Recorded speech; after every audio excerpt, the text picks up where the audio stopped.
Today, we're going to be looking at the Alien Stage bonus tracks. You guys have been asking for it for a while, and we are finally doing it today.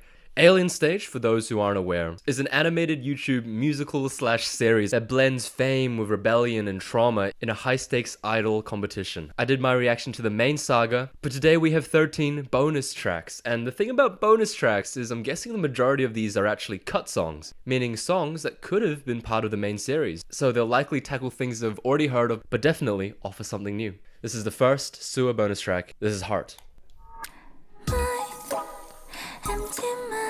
Ooh. Okay, the way that the SFX with the glasses blended in, that's cool.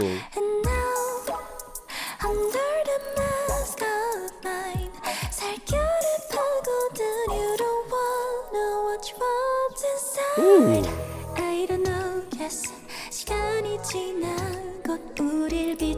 Super mysterious, man. Ooh. Okay.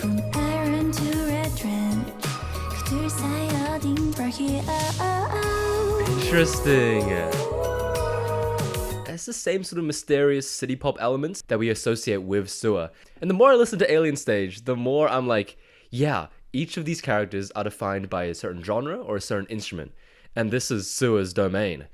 Looking at the lyrics, she's addressing someone, likely Mizi. To give some context, the idol competition is a bracket round robin where different characters sing against each other and the loser is killed. In the first episode of Alien Stage, Suwa goes up against her longtime friend Mizi, and Suwa is the one who takes the fall. And it's interesting because in the main Alien Stage, we get nothing from Suwa. She is only perceived from the perspective of other characters, so it's cool to see a song from her perspective for once. And she's addressing Mizi, trying to hide that guilt, because she's hiding the fact that she's purposely trying to lose this competition.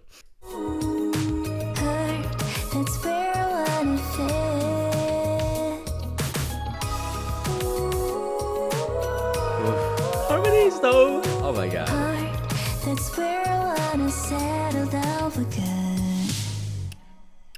Okay. Interesting clock ticking imagery in the back. It's like it's counting down her days.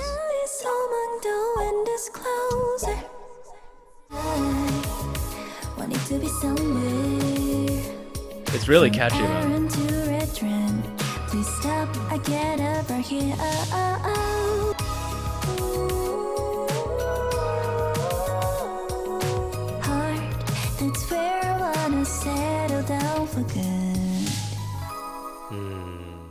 Heart, that's where I want to settle down for good. And I think you could put a lot of meanings to what this heart actually is, but I read it as sort of dying in the company of someone that she loves. Either platonically or romantically, it doesn't really matter. Being somewhere where she is loved and free. We're gonna go into the second Suwa bonus track called Bon Bon Jellyfish Planet.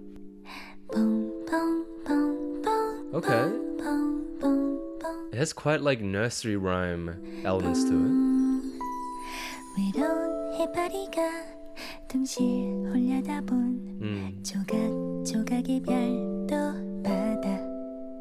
Her voice reminds me of Jo Yuri, which is like, I love her. So this is great.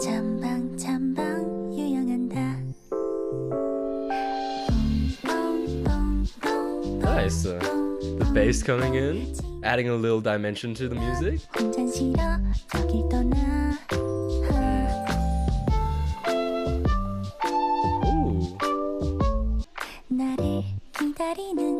Is she talking about herself in this song?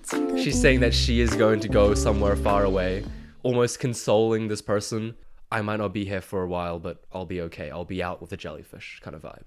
Which is very sweet, because it's probably dedicated to Mizi again.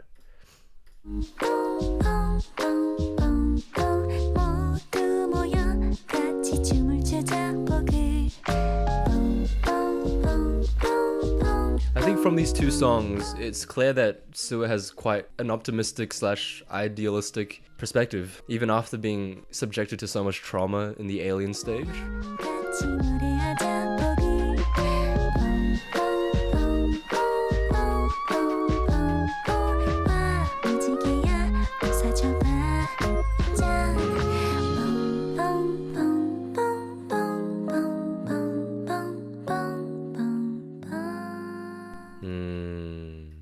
Damn, it just makes her death a lot more tragic because her character just seemed so cool while she was living, and we just never got to hear any of it.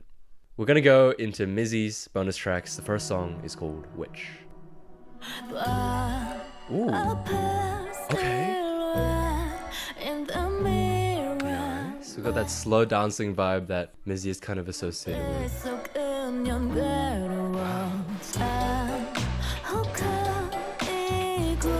The emotion in her voice.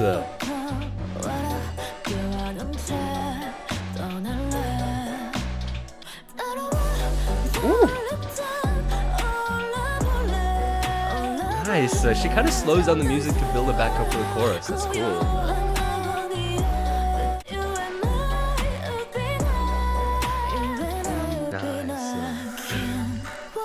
Nice. Can't wash the blood out of my hands. She is guilty, I'm guessing, of Sua's death, and this entire song is sort of dedicated to a sort of fantasy in her head.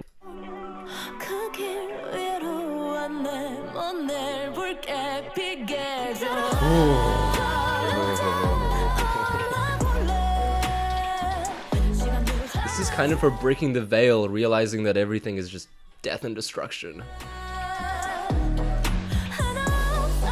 She's got no one else but this person.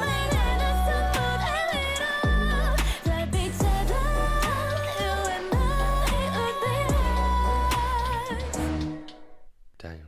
And I wonder if the title being Witch is a delusion, in the sense that everyone else is hearing the song and thinking that she's crazy, like a witch. The next song is Mirror. Oh, okay. Sure. Okay, she has main character energy of this one.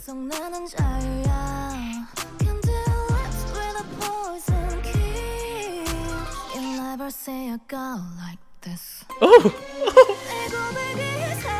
Okay. This feels like almost the old school G Idol. And then the needle drop of that coin. That's fucking cool. Nice, and she's embracing this sort of villain persona. Yes. Okay, she's rapping.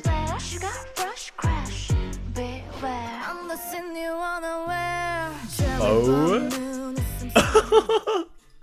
Dude.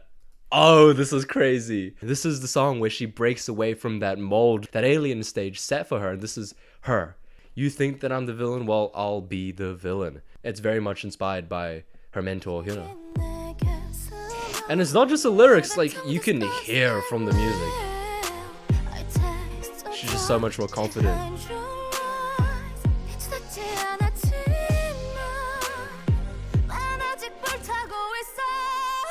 Wow.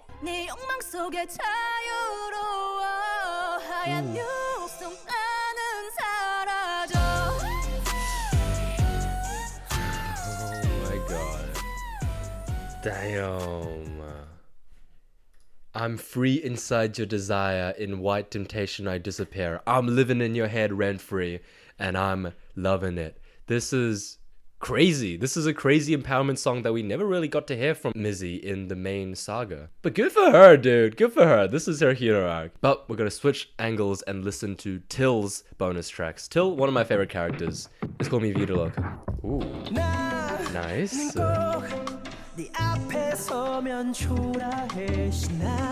The rock element's coming back. Yeah. I think Till's instrument has to be the electric guitar.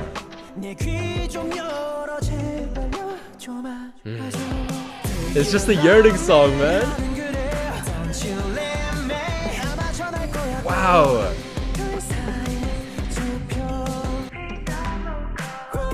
Ooh, a little halftime. This is cool. Far out, dude. But like, Till's entire character, at least this is quite at the start of when we meet him, is completely enamored by Mizi. He has a big fat crush on her, and it's quite unrequited, and he's just killing himself over it. Whenever I stand in front of you, crush, I can't say a word, I turn back around. And there's this sort of self-doubt. Do you love me? Do you hate me? My light is born from you is absolutely insane. It's an idea that I kind of touched on it recently in a Madison Bear album, but it's just that idea of getting your self-worth from someone else's affection comes from a place of insecurity. And I guess it's something that Till never grew out of. Tack that on with the fact that they're in a deaf game, it makes talking to a therapist just 10 times more difficult. The next Till bonus track is called Scars.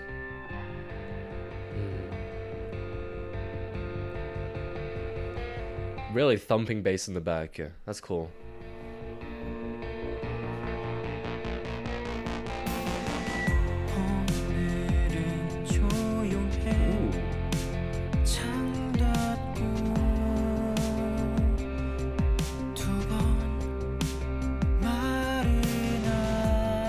Interesting. It's got Till's signature electric guitars, but the style feels quite like Ivan's songs, which I wonder if that's significant. He's quite subdued, it's not his typical vocals. He's more somber. Ooh. Just a classic kind of rock song.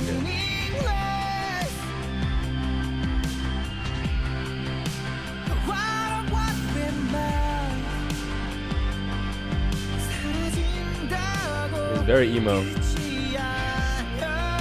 okay, Till, we've all been there.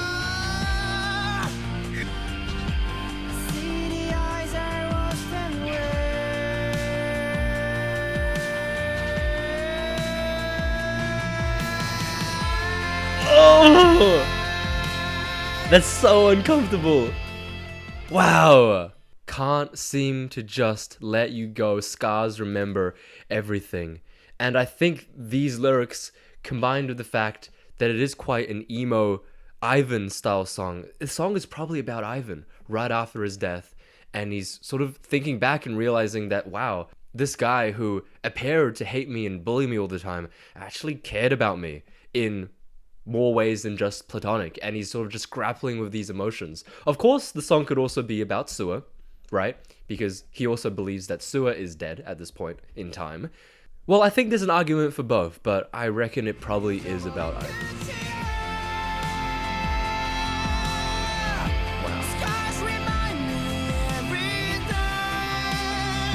Wow, his vocals are like almost breaking now. So many dynamics to the singer's voice, man. It's so cool.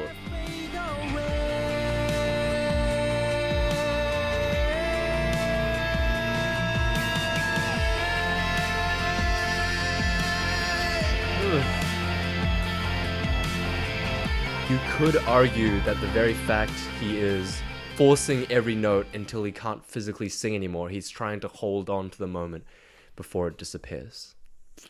The next track is an Ivan bonus track called Nowhere.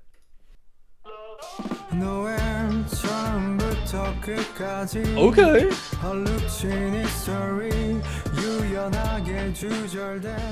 So how is Till singing a sad song and Ivan is singing an upbeat song? What's happening here? Okay.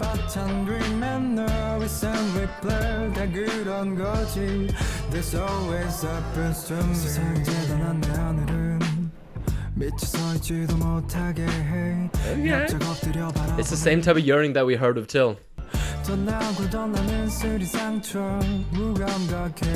that sort of conversational half rap style that he's just saying things that are true to him.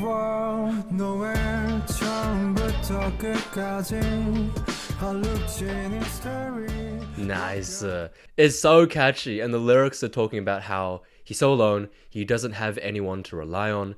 Ivan's character is so unique in the story, in the sense that because he's so beautiful, he's been pampered all his life. But because of that, he's sort of been alone and solitary, as opposed to the other kids who have had each other to grow up with. And I guess because you are being groomed to compete in a death game, it leads to cynicism. There's albums in the back which are cool. Wow. There's that low pessimism coming back. He just can't see things getting better. This always happens to me. This actually gives a lot of dimension to Ivan's character, exploring his backstory, as opposed to in the main saga where a lot of his songs and motivations were more directly tied to Till, which is also fine, but this, at least for me, allows me to relate to Ivan a lot more. The next song is called Paratise. I wonder if this is a play on word with paradise and parasite, where it's again that pessimism where he can't see where there is a paradise because everything is twisted in a parasite. Maybe I overcooked. I haven't even listened to the song yet. Wow.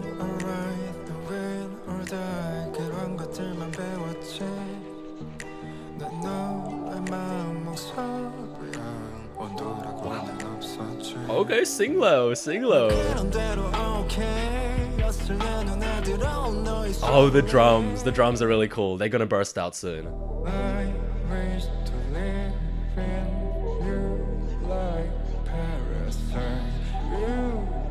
I'm like half right. It was a play on words, but like much more creepier. We'll talk about it later.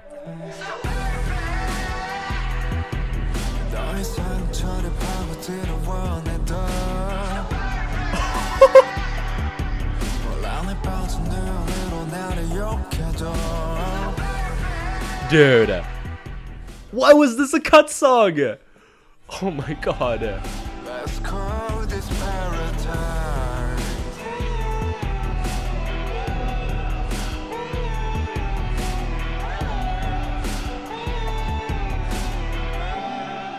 Wow. Oh my god, this makes so much sense. Ivan growing up having nothing to live for, and then all of a sudden, my wish to live in you like a parasite. He's almost a vampire in this scene, right? So perfect, digging into your wounds, wanting more. So perfect, even if you curse me with confused eyes. So perfect. And it's clear that this is sort of Ivan's coping mechanism. His desire for Till has clouded his judgment, essentially. And he is okay with completely destroying Till in the process. It's hard to root for Ivan in this situation, but like you kind of have to understand where he's coming from. And like this just makes so much more sense to me than the songs that we got in the main saga, if that makes sense. Like I understand his character, his motivations, so much more here. And if there was any doubt that this is actually about Till, he actually references the song that Till sings about Mizi in the original track, Unknown Till the End. The next song is Addicted, a bonus track to Luka.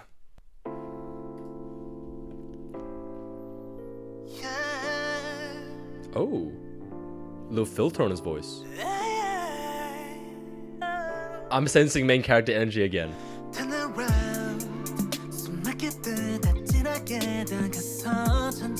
Wow, this is giving me like old school Stray Kids vibes. Little trap beat.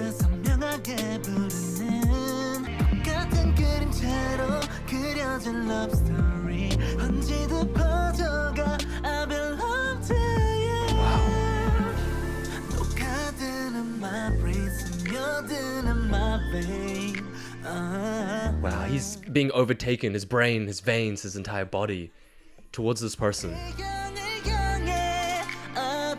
who is Hyuna. Oh my god!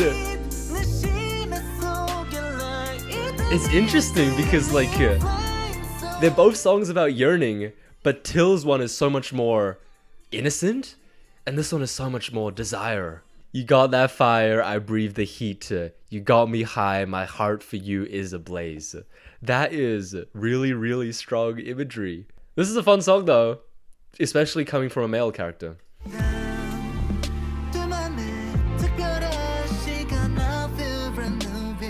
The strings coming in now, this is Luka's signature instrument. I guess something that I forgot about Luka and Hyuna's dynamic is that it's not quite romantic love, it's more so that Luka has put Hyuna on a pedestal. And this is talking about worship, talking about hardship. This is definitely exploring that.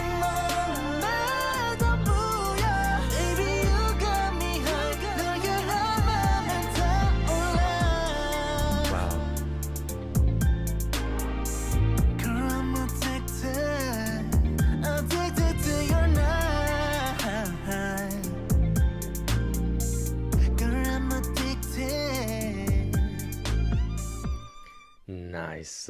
Nice, nice, nice, nice. I can understand why this song was cut, because I think the fun in the main alien stage is to start Luka with a persona that everything is fine, that I am just so confident in myself and I love the situation that I'm in, and then to slowly deconstruct that with Hyuna's appearance and find out that he's really just another kid. If this song was in the main stage, I guess it would kind of cut back on that sort of intrigue. Maybe that's just me. There's the violin. There's Luka's violin. Let's go.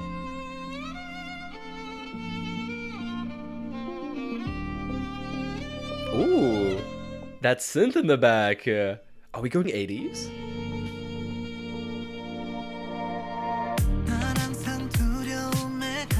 Okay.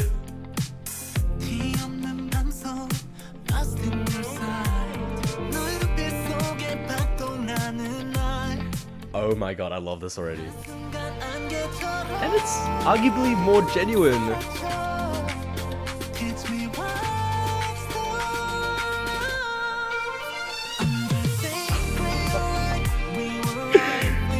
Oh. It's giving OST vibes.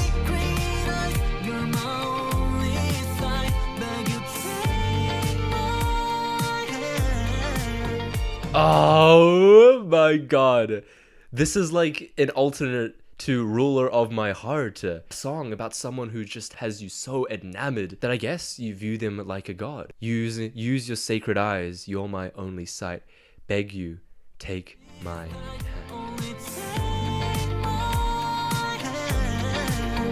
And it's so catchy as well. This is one of the best ones I've heard so far.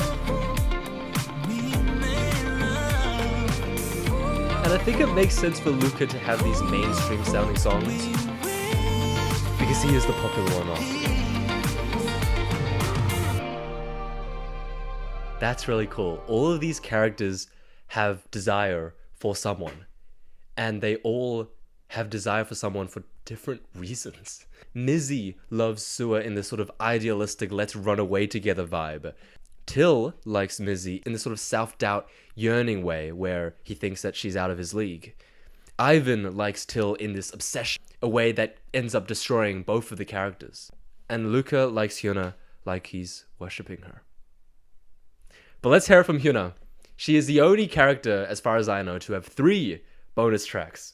Hyuna, the rebel. Of course, she had to rebel in the music as well. Everyone gets 2 songs, but she's my queen. She gets 3 songs. The first one is Love and Peace.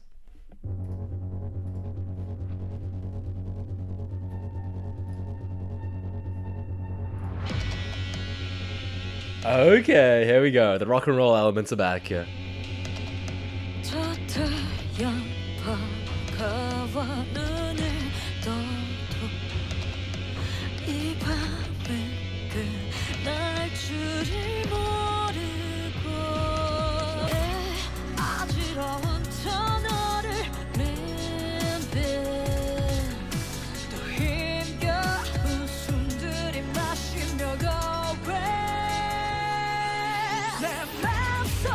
Okay.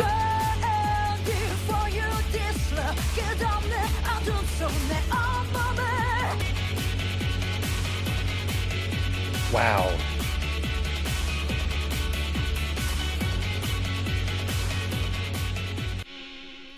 Wow. This is an interesting version of Hyuna that we're entering. We meet her in the series as this sort of rebellious figure, someone who has found freedom outside the system. And here, this is sort of her coming to terms with that. Feeling lost in a dizzy tunnel, limping with ragged breath. The darkness has no end, but this love, I can't let you go, I'll find it one day. And making a promise to herself to keep going. That's interesting. The next song is Drunken Party. I can't seem to find lyrics for this song, so we're just gonna have to use this. This is, hopefully you guys can read it. Okay, this feels a lot more euphoric like the Hyuna we know.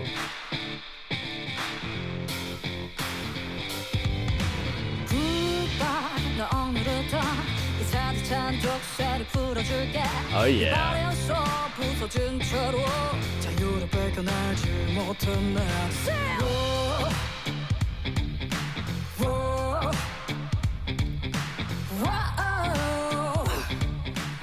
Very chant-like. She's just getting the crowd pumped. It's an anthem about rebellion, about being free, and she's getting everyone to sing along with it.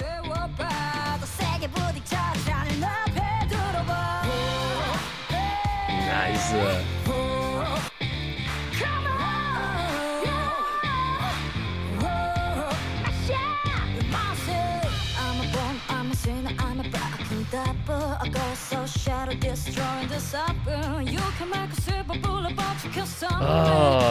This is so cool. This element of like, I don't care how you perceive me, I will F you up, is a similar sentiment that Mizi adopts, and it's clear where this influence is from. This entire song, it feels like, is directed to Mizi, telling her to break free from the system and just be herself.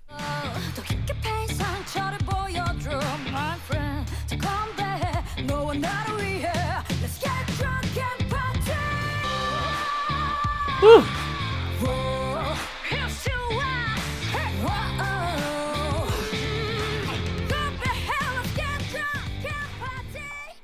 Nice, dude. The song, in my opinion, kind of leads really nicely to All In, which was the actual song from the main saga. A slow build-up, kind of stomp clap, getting us hyped and getting us excited. For the last song, it's called Take My Hand.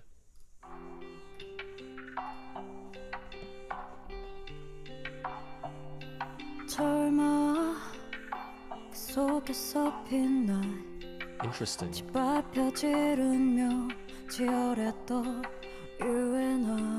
Who is she talking to?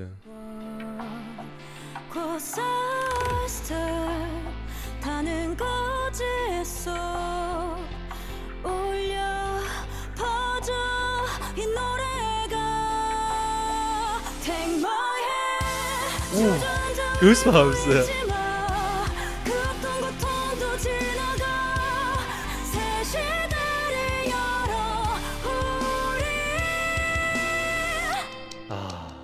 What a coincidence that this is the final song that I'm listening to today. It's a self-empowering song talking to, I guess, the audience, saying that it's not over. And I can definitely see this being like a posthumous song almost, because as we all know, her character dies in the show.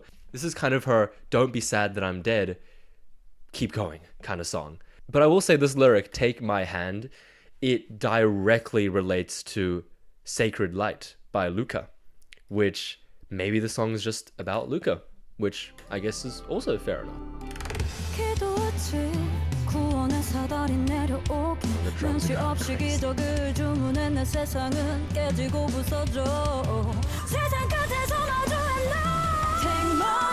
Oh my god.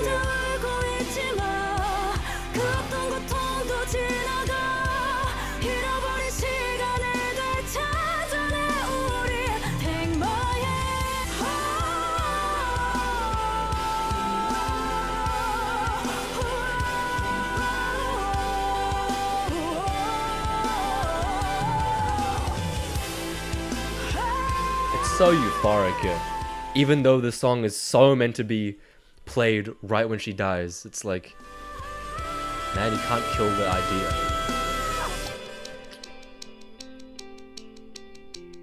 Nice. Ending with the clock ticking as it slowly fades away. You can kill the person behind the idea, but you can't kill the idea, as I said before. The idea of rebellion, of leaving the system and finding freedom, is not something you can just destroy. And there is a bit of bittersweetness, I guess, that she drops her facade at the end and acknowledges that even though Luka and her had a really, really complicated love-hate relationship, she still cares about him. When you call my name, it makes me stronger. I'll meet you at the end of the world, as in I'll meet you when we're both dead. Overall, I think it's very easy to see where these songs slot into the main story. A lot of them feel like early drafts of the ones that we actually got, exploring a lot of the same themes, but sort of in a different way. I think everyone will have their own opinions about it, but me personally, I feel like a lot of songs here explore the themes better than in the main saga, especially with Ivan. I even want to say Till, because Scars actually elevated Till and Ivan's relationship that the original never did. It's also great to hear from Sua's perspective. Someone who was so omnipresent but was never alive in the original has voice hair. Let me know what you guys thought about the bonus tracks. What is your favorite bonus track? Let me know in the comments. I'll see you guys later. I think that's all of Alien Stage that I've reacted to. If I missed anything, let me know.